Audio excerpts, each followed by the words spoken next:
All right. This is not Jason Miles. That's not who I am at all. But Jason is not here today. He's actually on his way to Los Angeles, California, the city of angels. And so I am subbing in today. I am going to be joined in just a few minutes, though, by the great Pascal Robert, who is still on his way. I believe he's doing his hair right now. But in any case, I am here. While I am here, waiting for Pascal to be ready. It's not his fault. There was some confusion about this, but in any case, I am.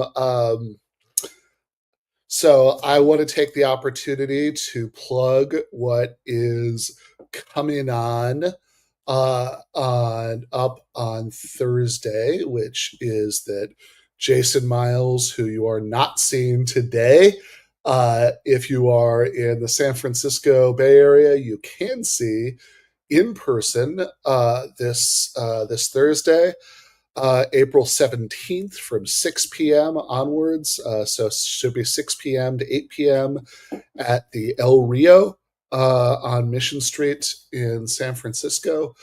He and I are going to be doing a live podcast on whether Trump is the end of history. Which I'm really looking forward to. As I've said before, as Jason has said before, should be a very different kind of thing from other live shows that we've done in the past. Since this is a lot more focused. It's just the two of us. It's going to be. Yeah, I think it's going to be like a smaller, more intimate kind of show, and it's like I think in a certain sense, I think what we're going for is something a little bit closer to what Jason and those guys did in DC with Daniel Tutt. But in any case, that again is coming up on. Oh yeah, that's my cat, Ash. Was adopted from a cemetery in Hollywood. As a stray kitten, so hence the horror movie name Ash. But in any case, so again, that is coming up on Thursday, April 17th, at the El Rio in San Francisco at 6 p.m. Local time, and I hope that there's a link to buy the tickets in the description for this episode. I mean, if they're not, then goddamn, Jason, what are you even doing? When you set this up. But in any case, this is not. I just want to reassure you, Tony, that this is not a coup. It's not even it's a peaceful, temporary transfer of power. Power will be returned to the legitimate authorities in no time. Speaking of the legitimate authorities, and the TIAR core, I'm just a weird associate. I am now joined by the one, the only, the great Pascal Robert. Hey, Ben, good morning to you. Sorry for the mix-up there about the timing issues and all that. But thank you for holding down the fort. Yeah. I mean, I'll tell you what. I mean, I think that after the last 20 years of like teaching intro to philosophy classes, if I couldn't just kind of like bluster and fill time when I needed to for a couple minutes, I'd really be in trouble. But that says a lot about the overall profession of teaching philosophy. Yeah, perhaps. How are you doing today? Pretty good, can't complain. Nice. So yeah, I think maybe we'll kind of like transfer the reins to you a bit here. Like I know, you wanted to talk about Curtis Yarvin, who's somebody who I've probably spent a little bit too much of my life thinking about, and who's sort of become horribly relevant again with the Trump 2.0 administration. Right. Well, I think that one of the things that I'd like you to clarify for our audience Sure. is to really enlighten us as to the degree to which Curtis Yarvin is really relevant to Hmm. some of the central figures in the Trump administration and who those are and what is particularly JD Vance, whether that be Elon Musk, in the larger thoroughfare. We're talking about the guy who was the also the founder of PayPal. Who's the guy behind JD Vance? What's his name? Peter Thiel. Peter Thiel. Peter Thiel, Yeah.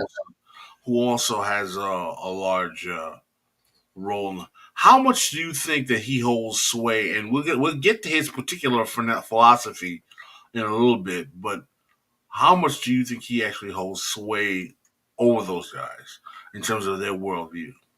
Yeah, I don't know that I'd say that he holds sway exactly. I think that it's certainly true that JD Vance most prominently has said has said very positive things about him, has cited him in the past as a friend and influence. I mean that much is a matter of public record. As far as and I actually, I guess I would say one other thing about that, which is that I do think that you know Vance in particular, if you look at his evolution, because back in when Hillbilly Elegy came out, right, in 2017 or 18, whenever that was, right, like Right.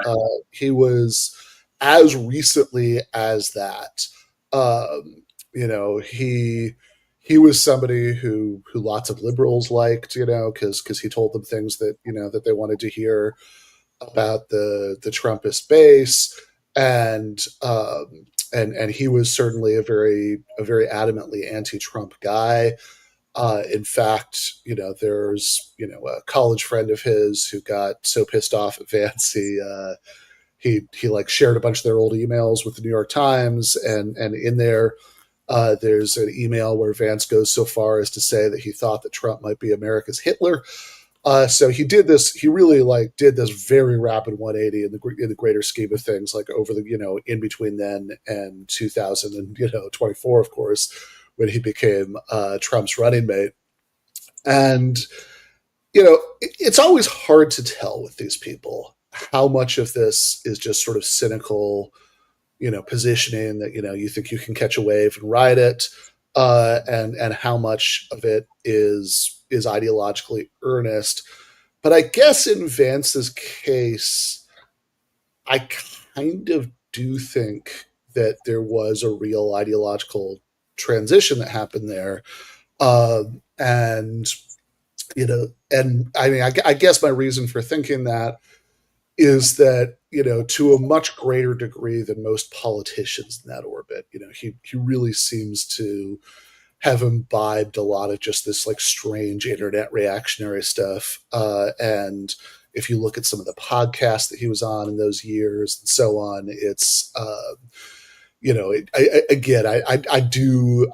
I mean, I think it would actually be more comforting to think that it was completely cynical, but I actually think there might have been some real ideological transition there. In which case, if that's true, somebody like Yarvin actually might be a real influence. So the point of connection would be Peter Thiel, who, as you said, is this, is this wealthy oligarch who who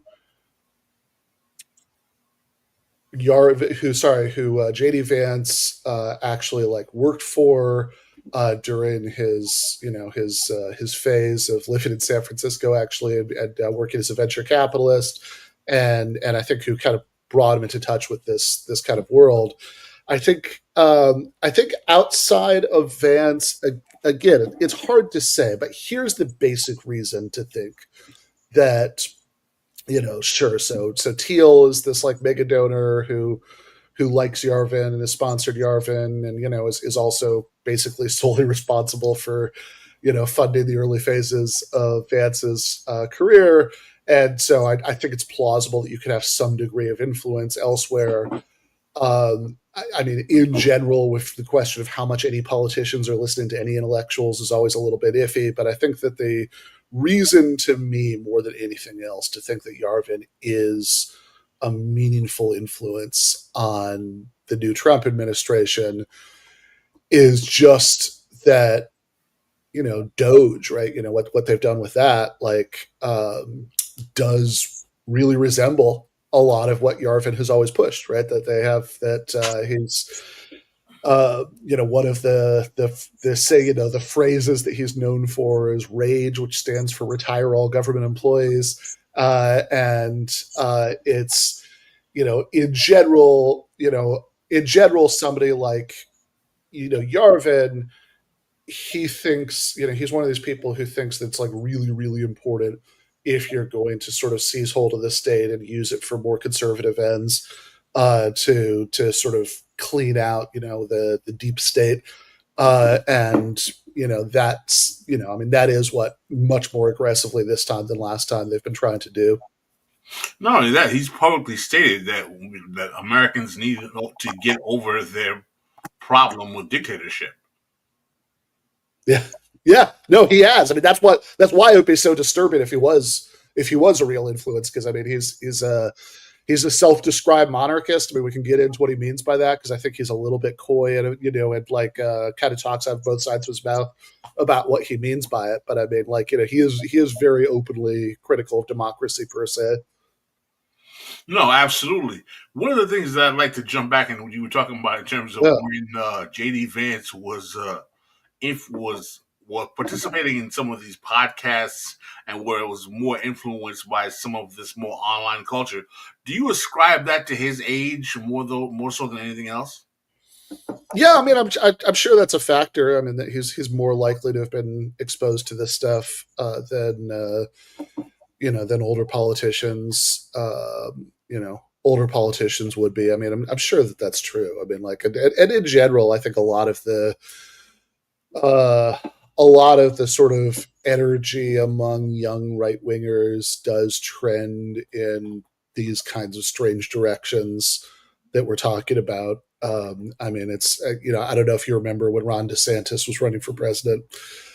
Uh, there was there was a one of his staffers who was fired because he made these pro DeSantis ads. I mean, they weren't officially put out by the campaign, but they were put out, by like they were like made by the campaign, and they were like officially put out by some like separate pro DeSantis thing, and that like one of these ads had like this sort of deep cut like 1930s fascist imagery in it. And that guy turned out to be Nate Hawkman, who's like written for the National Review and has had all sorts of like grants and fellowships and stuff in the right wing, think tank world.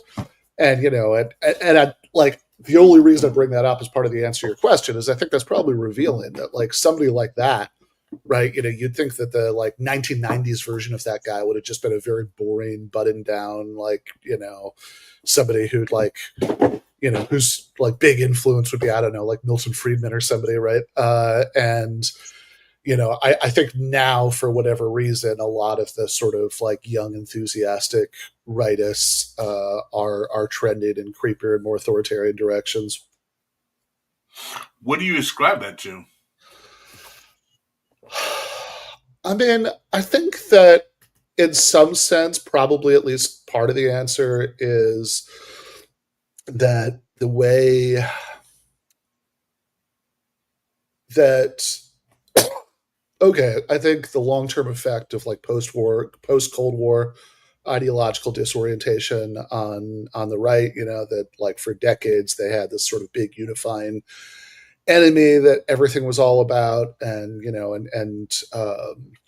even so I think probably gradually over the decades since then, that like the loss of that has probably made them go in stranger directions. I also think that like some of it's just that this sort of ambient sense of dissatisfaction with the status quo that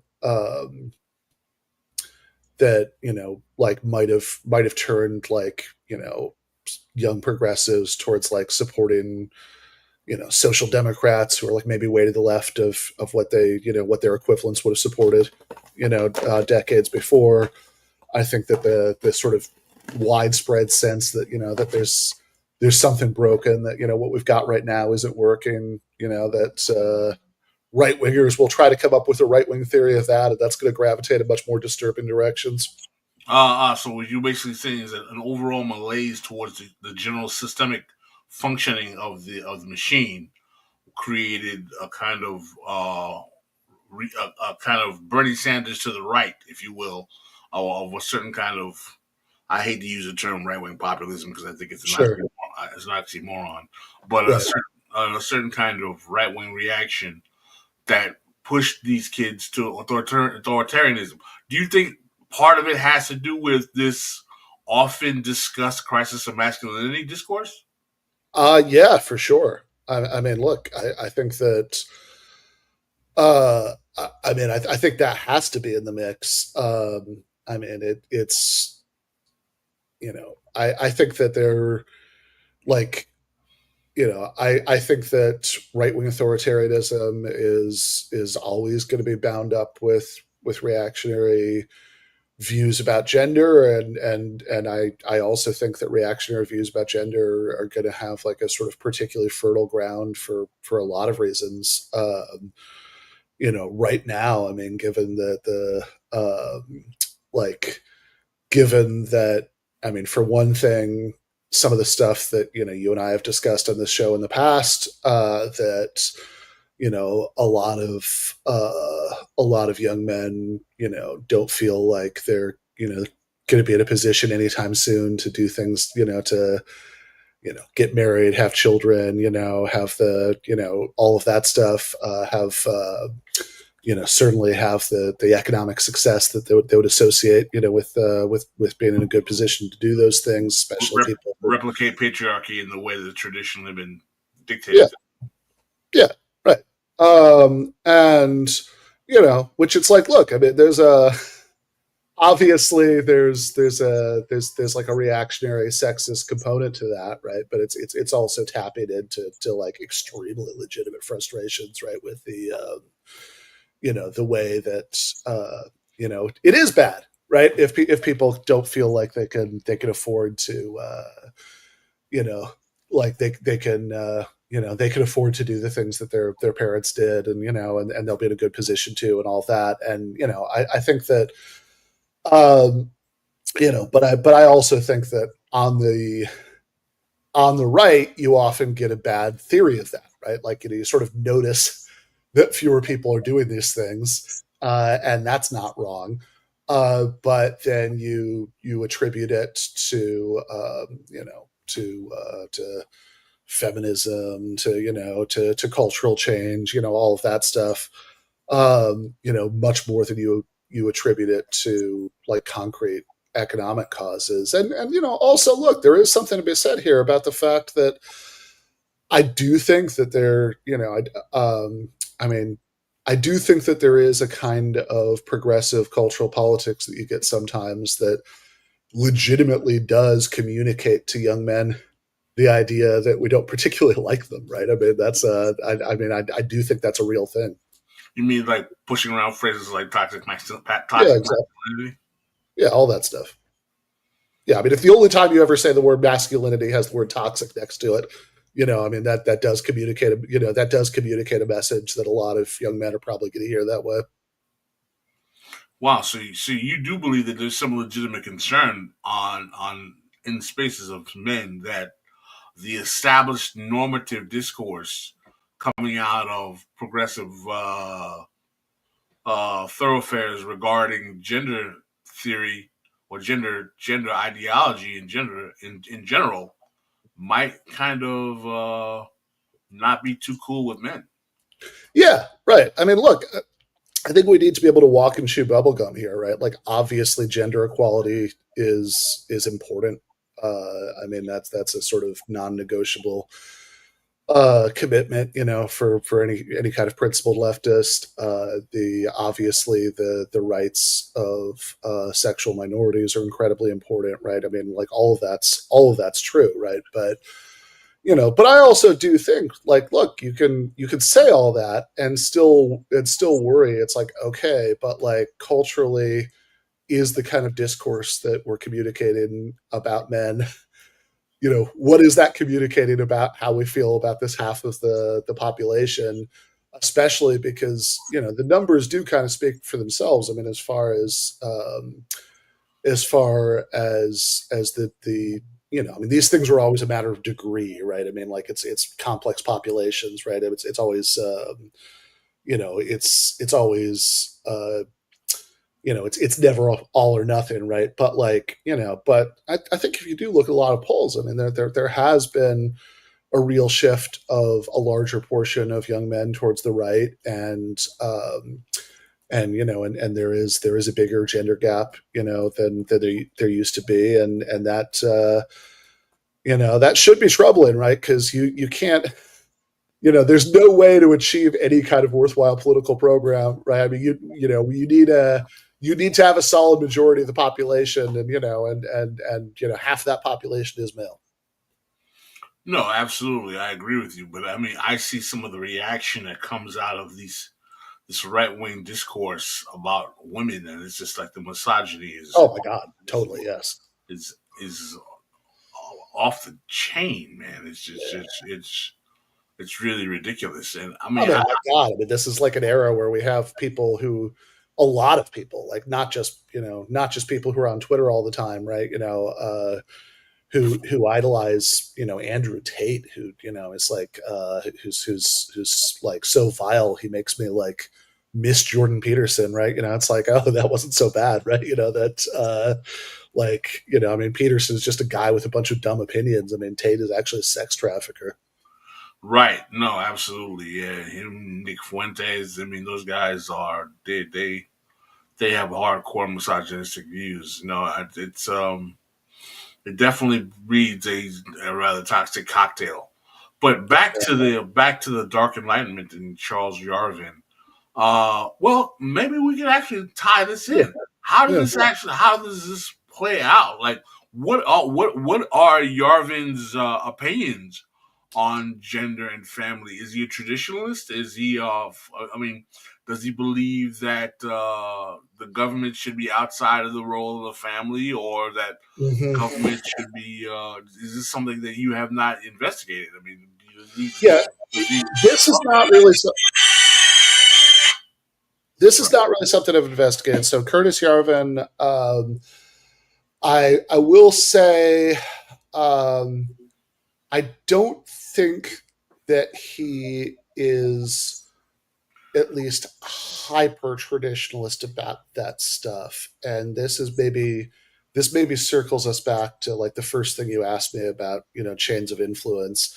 But, because, even though, he does seem to have exercised some degree of influence on JD Vance, or at least, certainly Vance's rhetoric. And again, to whatever extent there has been a real influence, I find that incredibly disturbing, for reasons that we've kind of touched on a little bit, and I'm sure we'll get into more. But I think that, but he's certainly not the only influence, right? So like, um, somebody like Vance, for example, right, is he's a adult convert to Catholicism, and of course there are liberal Catholics and conservative Catholics and all of that, but obviously Vance is like a very conservative traditionalist Catholic, and he and Vance has like incredibly traditionalist views on this stuff, whereas Yarvin, as far as I can tell, is not religious. He's I think that it would be very unsurprising if, of course, right, if there were some bad and regressive views about gender, women, gay people, trans people, all of that stuff in the mix. But I will say that's not something I've really seen him talk about a lot, right? Like I don't think that's I don't get the sense whatever he might think about that cluster of subjects, at least from my interactions with him and what I've kind of looked at in his interactions with others, I don't get the sense that that's like a big thing that drives him in the way that it might be a big thing that drives other people in his coalition. Okay, great. Well, then, what exactly do you find are the core tenets of his ideological philosophy, and how do they relate to the governance of the Trump administration?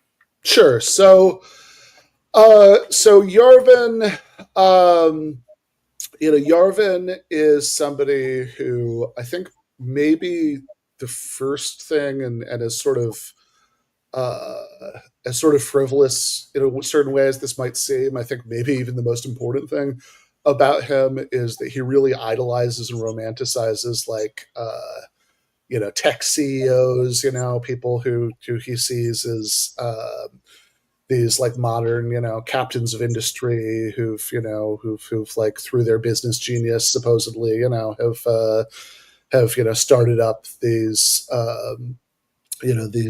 successful companies and bring all of this innovation. And I think that really is I think that really is a major part of his worldview. And when he talks about, so again, he likes to, I should also say that something that's like just very true of Yarvin stylistically is that, you know, he's often really enjoyed the, being edgy and provocative, but as I said earlier, I think he often, talks out of both sides of his mouth a bit about exactly what he means by some of it, when push comes to shove. But like the reason that I start with the part about the tech CEOs, and and his admiration for them, his association with them, again, his certainly his friendship, for example, with Peter Thiel, um, is is that I think that it's a big part of his worldview. I think it's a big part of his sort of case against democracy. That it's like, oh, look at these companies that are internally dictatorships, and look at all of the wonderful innovation and success and efficiency that they bring. Um, and and yeah, I think he thinks that he thinks that the on some level, right, whatever exactly this is supposed to mean, right, like he thinks that the United States would be better off if it sort of had somebody who could really take that, exercise that kind of CEO like power over the American state. Um, and so he likes to express this by throwing around, this phrase, monarchism.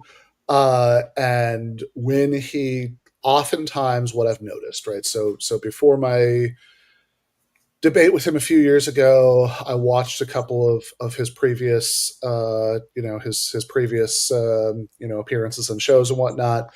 And I think that when he wants to look reasonable, he has he'll sort of downplay the monarchism, and he'll just say basically, oh, I just mean like a president who can like really take charge. And he'll even do this thing where he'll actually try to sort of turn the tables on progressives by saying, oh, look, FDR was kind of like a monarch because look at how Congress was just willing to rubber stamp whatever he did, and he got in all this big dramatic stuff really quickly, right? So he was able to like kind of govern like a CEO. And then when he's trying to be more edgy and provocative, he'll start using these comparisons about like the fall of the Roman Republic, and like we need somebody to be like our Augustus in that process. And he'll even say ideally it would be one of these tech CEOs who would do the job, which is, however much causation there might be there, right? Like however much people are doing this because they listen to him, or whether it's just because they're thinking along, similar lines.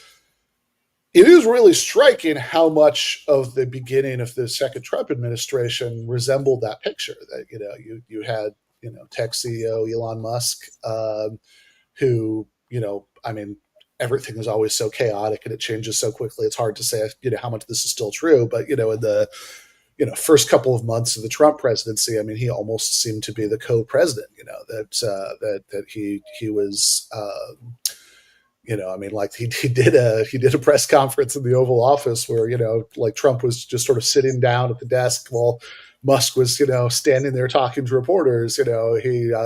Trump got everybody to turn around and do a standing ovation for Elon Musk at the State of the Union, and Musk was doing a lot of the kinds of things that that Yarvin will talk about, right? So Yarvin is somebody who, in his worldview, and I think that there's like a whole tradition that he's coming from here, like James Burnham, who believed that for people who aren't familiar, I mean, you've probably talked about the show before, but like Burnham is somebody who actually used to be a Marxist, and then he became convinced that like the sort of real ruling class wasn't the capitalists; it was the sort of entrenched managerial elites that were the sort of real rulers, and to a very great extent,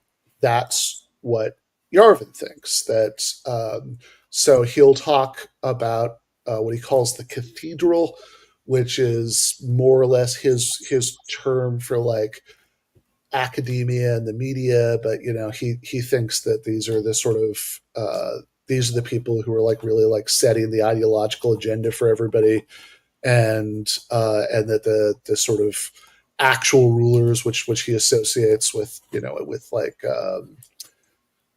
with again like sort of permanent bureaucrats, and the deep state, et cetera, that like these things were all sort of moving as one, right? So like there was a part of the debate that I did with him where we were talking about the media, and I kind of made what I thought was a basic point that it's like, look, if you want to know what the biases are driving the media, you should look at who owns the media, right?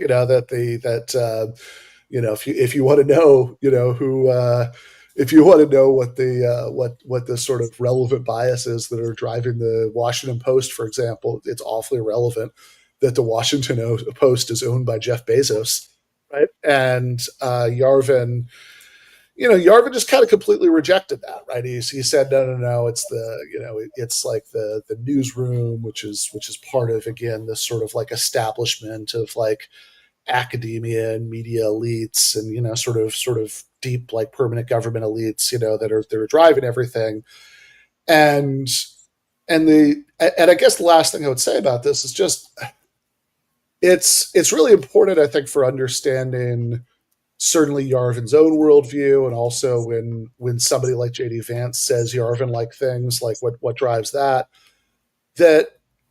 there's no level on which they think it's like, oh, okay, so we have this like sort of liberal managerial kind of ruling class, and we don't want that because we just want like the people to be in charge or something like that, right? Like there's like certainly in Yarvin's case, there's zero pretense to believe in that, right? Like he thinks that we're going to be governed by some kind of elite one way or the other. He's just very explicit that he wants it to be more his kind of elite, right? Which is why we need this like CEO like figure who can purge the existing elite and bring it in what he sees as a better direction. So basically, he's an authoritarian. Yeah, oh, no question. Yeah, he is. I would also say actually one thing that I don't see. I mean, yeah, he's absolutely an authoritarian. Like he absolutely takes it for granted that people are not going to meaningfully govern themselves. He thinks that he's very explicit that public opinion is can just be manipulated, right? Like it's that's not like organic. That he doesn't think there's that sort of like meaningful democracy is like possible one way or the other, right? Most people just aren't going to pay that much attention to government, right? We are going to be governed. You know, he just thinks the question is just who does the governing. Whether it's like the sort of liberal elite that he doesn't like, or one that would be more to his taste. Um, and I guess the other thing I would just say is that it's kind of it's always a little bit surprising to me that with how much attention Yarvin has gotten, especially since Trump won again, that of course the authoritarianism does get a lot of attention as it should, right? But like, what doesn't get a lot of attention, and what I really wish somebody would ask, for example, JD Vance about, right? Since since he has like explicitly like said positive things about this guy, is that you were asking earlier about Yarvin's views about gender, and I had to kind of say, well, I haven't really heard him talk a lot about that explicitly, but certainly on race. I mean, this I was actually kind of shocked, right, by how much of an old school racist he struck me as being. So he's pretty much a eugenicist, isn't he? I mean, yeah, it seemed that way to me. I mean, he had. I've seen him be a little bit evasive when he's sort of asked direct questions about like, oh, how much do you think is like genetics or culture, right? Versus culture, but yeah, I mean, he does really seem like this very this very upfront kind of old school racist in a lot of ways, right? That he believes very explicitly, right, that the world is divided up into peoples, who have different characters, and that the reason that some countries are successful and other countries aren't is because the character of its people, and he I have I mean, there was a point in well, there's actually quite a bit of our debate that ended up being devoted to arguing about the history of U.S. meddling in Latin America and the consequences of that. Because he. I mean, he has this sort of story that it's like, oh, the thing that's wrong with like American foreign policy is that like, you know, that well-intentioned liberal do-gooders who do naively try to promote democracy everywhere, and it doesn't always work. And I was trying to make the very basic point that very often, especially in Latin America, American foreign policy is often like served to undermine democracy, to overthrow democratically elected left-wing governments, for example, right? So we went back and forth about that extensively, and one of the examples that I went that like I spent a good bit of time on was Haiti, and he I mean, he was very adamant and like sort of said, oh no, you can't blame U.S. meddling for that. It's that like the problem the problem is the problem is the Haitians themselves. If you took everybody in Haiti and put them in Japan, and everybody in Japan and put them in Haiti, then the Japanese people would still be successful, and so, like all that stuff, right? It's like it was really kind of like it really had like honestly, like I kind of came in like the rest of his views that we've been talking about. I sort of knew going in that he thought all of that, right? But I was actually pretty shocked by how upfront he was about this, because like in most right wingers that I've dealt with like will not be anything like that explicit about it. Even in today's context, like Charlie Kirk. Yeah, Charlie Kirk. Charlie Kirk has drifted more in that direction in the last few years, but I think even now Charlie Kirk would probably be not quite as upfront about it as Yarvin is, and certainly when in 2021, which is when that conversation happened, he wasn't anything like that upfront about it. In fact, I think Charlie Kirk is probably an interesting case because some of the people that you're talking about, that you mentioned earlier, right? Nick Fuentes and those people, right? Like, really used to go after Kirk pretty hard back when as like this sort of, like it's like kind of cucked establishment conservative, right? And I think that he has, my sense. I mean, I haven't like closely kept up or anything, right? But like when something from Kirk does cross my radar lately, my sense is that he's like, my sense is that like the pressure kind of works, right? That he has like traveled like a good bit in their direction over the course of the last few years. Ah, interesting. Wow. So what's fascinating here is that you're exposing that Yarvin is much more transparent about his beliefs in racial hierarchy than your typical run of the mill right winger or right Yeah, wing ideologue per yeah, se. I think so. And the fact that, well, that would go in line with the fact that JD Vance, who is known to be a eugenicist in terms of him trafficking in what would be underclass ideology for the white poor, if you will, Hmm. kind of believing that they're kind of doomed to their lives of failure. I mean, now if he's saying that about the white poor, what do you think he's going to be saying about the black poor? You Right, know, so exactly. Yeah. so uh, what is what do they believe in things like transhumanism? I mean, do they talk about those kind of things? I mean, have you ever heard them talk about this that kind Uh, of? I haven't seen Yarvin talk about transhumanism, which is actually interesting because, uh, I mean, he's definitely, because again, I mean, some of this stuff does come out of Silicon Valley, so which is obviously where transhumanism comes out of, right? But Right. I haven't, yeah, I can't think of a time that I've happened to see him, address it one way or the other. I suspect he hasn't, if only because uh, I think that some of the people who are fans of him probably wouldn't be if he had, right? Just because I think that like again, somebody like JD Vance, for example, who, to the extent that, again, we sort of take seriously all of his expressed ideological commitments, that he's not just kind of trying to pander to a certain, demographic or whatever, that like he really does think all of this stuff. Somebody like JD Vance, who's like a sort of, you know, um, you know, traditionalist Catholic kind of reactionary, I assume wouldn't like any of that, right?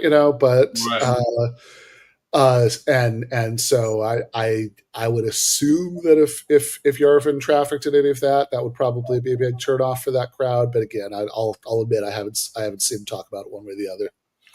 Can you talk about his belief in what he calls it? What I think he calls it the technocracy, or the technical state in terms of their control of how they govern. I believe he calls it technocracy. I mean, he might have a different term. Yeah, I mean, again, I think that he, I mean, when Yarvin, will talk about, like this stuff. Like he used to have a blog that was called Mencius Moldbug, and I think especially back in that era, right? He used to this. Throw around this term that I mentioned earlier, the cathedral, a lot. That was, I mean, there were points where, to the extent that he was sort of talking about like ideological, like media consensus. I mean, he like it would almost make him sound like an evil version of Noam Chomsky, But I think that, you know, but I think that what he, um, what he means by it, right? I mean, like again, like the cathedral seems to be like roughly his term for the media and academia, sort of like manufacturers of ideological consensus, um, and he has, and it does seem to be the case that he thinks that this stuff has just tremendous power in a way that if you come from a different sort of ideological tradition, it might even be hard to wrap your mind around how important he thinks that stuff is. Because, if you sort of certainly come out of a basically materialist view about history and politics, then you think that the role of ideology is just to sort of rationalize what would be happening anyway. I mean, I know I'm simplifying, but I mean, basically, right? That it's there, it's there to rationalize what's already happening, right? That it's not the consciousness of men that creates their being, but the other way around, right? And whereas I think that in his worldview, I think that the ideology really is in the driver's seat, right? That things happen in history and politics, because of um, ideological commitments, in a basic way. And so, I think that he thinks that a lot of the power comes from that, right? That they I mean, I think he uh, I mean, I think I remember him saying, in one of the earlier debates of his I watched, that like if you imagine, Nazis or aliens or something wanted to take over society, they were wondering whose like brains to put chips in to do that most efficiently, that they should do that for the New York Times editorial board, which, seemed like a really absurd thing for him to say, or I mean, for kind of the same reason as what I was saying earlier about Bezos, right? I mean, it's like, look, if you want to, I mean, you don't even need to take over the brains of the New York Times editorial board to change the editorial line of the New York Times. Just have the Salzburg family that runs the New York Times. They can just fire those people and hire somebody else. Right. But he, but yeah, so I think that sort of manufacturing of ideological consensus to him is like a big part of how he thinks this happens. But there is also a big emphasis on the sort of permanent infrastructure of the state, that he that he thinks really drives what goes on in society in general, that that that the this is a sort of very common kind of right wing complaint. And even though Yarvin is very far from being a libertarian in certain respects, right? I mean, again, he's very he's very, very openly authoritarian. I think that this is the sort of this is the sort of complaint that a lot of libertarians would make, that it's like, look at how much of day-to-day society is managed by these sort of regulatory bureaucracies that that stick around forever, and they sort of presidents come and go, right? But most of the The most of administrative state. the administrative state stays the same, right? And and so again, I mean, I think that's why it's such a big point of emphasis to him, uh that we need to that we need to like get rid of a bunch of the personnel. Although I also suspect, I haven't looked at what he's said very recently on his blog or whatever, but I some of what I've seen from him before does make me think that he probably wishes that the Trump administration would have a little bit more finesse about it, right? Because like I guess I will just say, right? I mean, something last week I was talking to our friend Bronco Marchditch, and he actually did say something about the new Trump administration that did make me feel a little bit better, which was that he said that if you look at all of the sort of successful strongmen around the world who've like really managed to like consolidate authoritarian power and like sort of weaken previous democratic institutions, your Viktor Orbans and I don't know, Putin, Modi, right? Erdogan, all those people, right? Like none of them quite showed up in office and started doing really chaotic, crazy shit like the next week, in quite the way that Trump has been doing, right? That because I think they were all sort of smart enough to realize that they had to consolidate, their power and support a little bit more than that. So, I don't know how much comfort you can take from that, but take it for whatever it's worth. Interesting, interesting.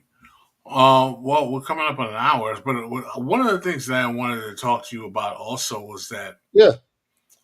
uh, who are the philosophical influences of Yarvin?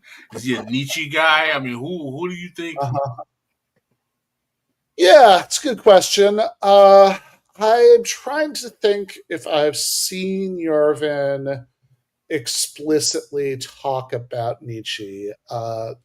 I know he really loves Thomas Carlyle, right? I've seen him, um, mention him a bunch. I do think, I do think that, and he's very, you know, I mean, he is. Oh God, I mean, I'm just trying to think. Like, I've even heard him talk about like Disraeli, and it's. I think that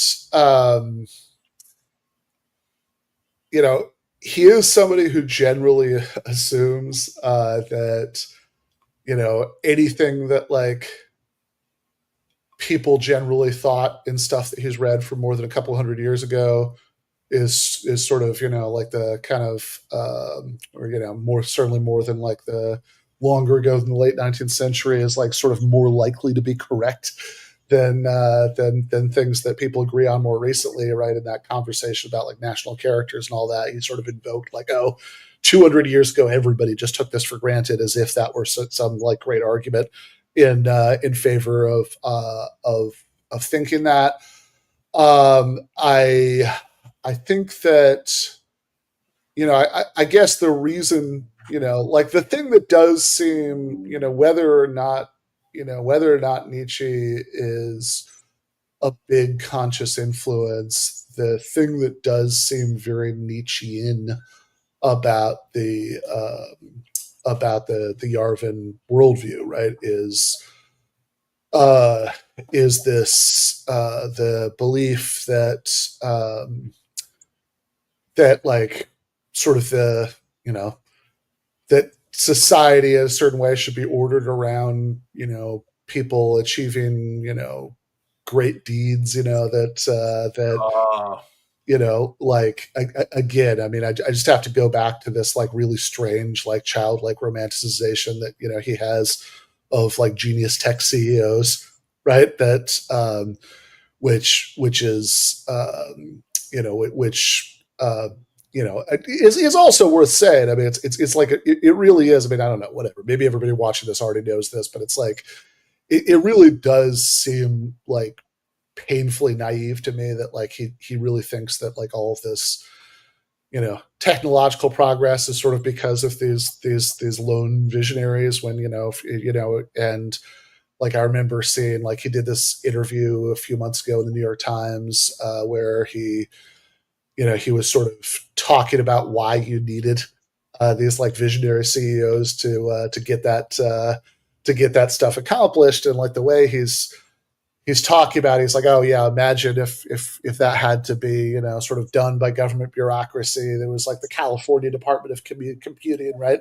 Then we'd like never have this stuff. It's like, I don't know, man. If you look at the actual history of tech in the United States, it kind of is the California Department of Computing, right? I mean, computing, right? It's like it's the I always like that's like the only time I'd ever tell anybody to watch to watch a TED talk. Mariana Mazzucato, who wrote a book called The Entrepreneurial State, she does this thing where she looks at an iPhone and she's like, look, everything that makes this a smartphone, right? The internet itself, the global positioning system, the touchscreen technology. I mean, this stuff was all developed in the public sector. It was, it's like in the Defense Department and, in public universities and, labs that, that were getting NIH funding, right? So, I think that like even as a view of the gadgets, right? I think this is really very deeply misleading, right? But I also think that in a certain sense, liberals often don't quite know what to say in response to some of these points because look, I mean, they too sort of assume that you need the entrepreneurial genius of capitalism Because to they to hate the state as well. They love capitalism. They don't have a critique of its effect on the public. We haven't had liberals who believed in this state in years. Yeah, exactly. Right. And frankly, they also share quite a bit of his distrust of the general public and sort of belief in that like technocratic experts are going to run things. They just they just want them to be they just want them to be like nice enlightened liberal experts, right? Exactly. So, yeah. Exactly. So, are there any other thoughts you think we should know about Charles Yarvin and the Dark Enlightenment going forward? What we should look for? Yeah, I mean, I guess I think that I'm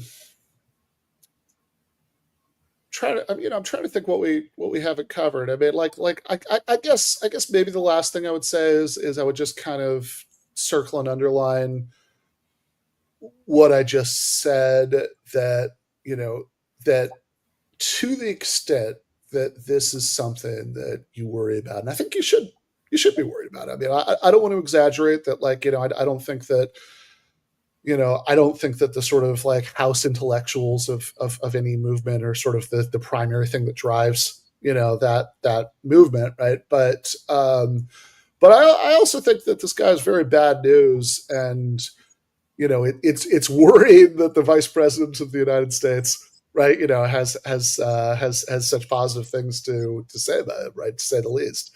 Um, and so to whatever extent you do need to worry about these people's influence. I think that I think that it's a good. I think that it has to be I think it has to be countered by something better than the status quo liberalism that it like sort of rises up in opposition to. Just because, like, I think that to whatever extent that you're worried about people being influenced by this stuff, it's they're like they're influenced by it again in part because of that ambient dissatisfaction with the status quo we talked about, because there are lots of good reasons to be dissatisfied with the status quo. And frankly, I mean, like, if you have sort of liberals who don't really believe in the capacity of the state, and who certainly don't believe in economic democracy. I mean, like, they agree with Curtis Yarvin that you have to have dictatorship within the workplace. They just kind of disagree about whether that should extend to the public square. I mean, I think it's just going to be a much weaker response than you can give if you actually believe in democracy and human equality. That's a very good point. It's a very good point. Well, I appreciate you giving some time so you can we can hash some of these things out, Ben. Is there anything else you'd like to show? Where can we find your work? Yeah. Well, yeah. Always really good to talk to you. It's been too long. Yeah. So you can find me at Give Them an Argument on YouTube and at Jacobin. And this Thursday, you can find me and the absent Jason Miles in San Francisco, California, at the El Rio at 6 p.m. To do a live podcast. I'm sure there's a link to that somewhere in the description for this show. So, yeah, thanks again, man. All right. Well, you can send us out of here because you have control of the board. Sounds good. We are out.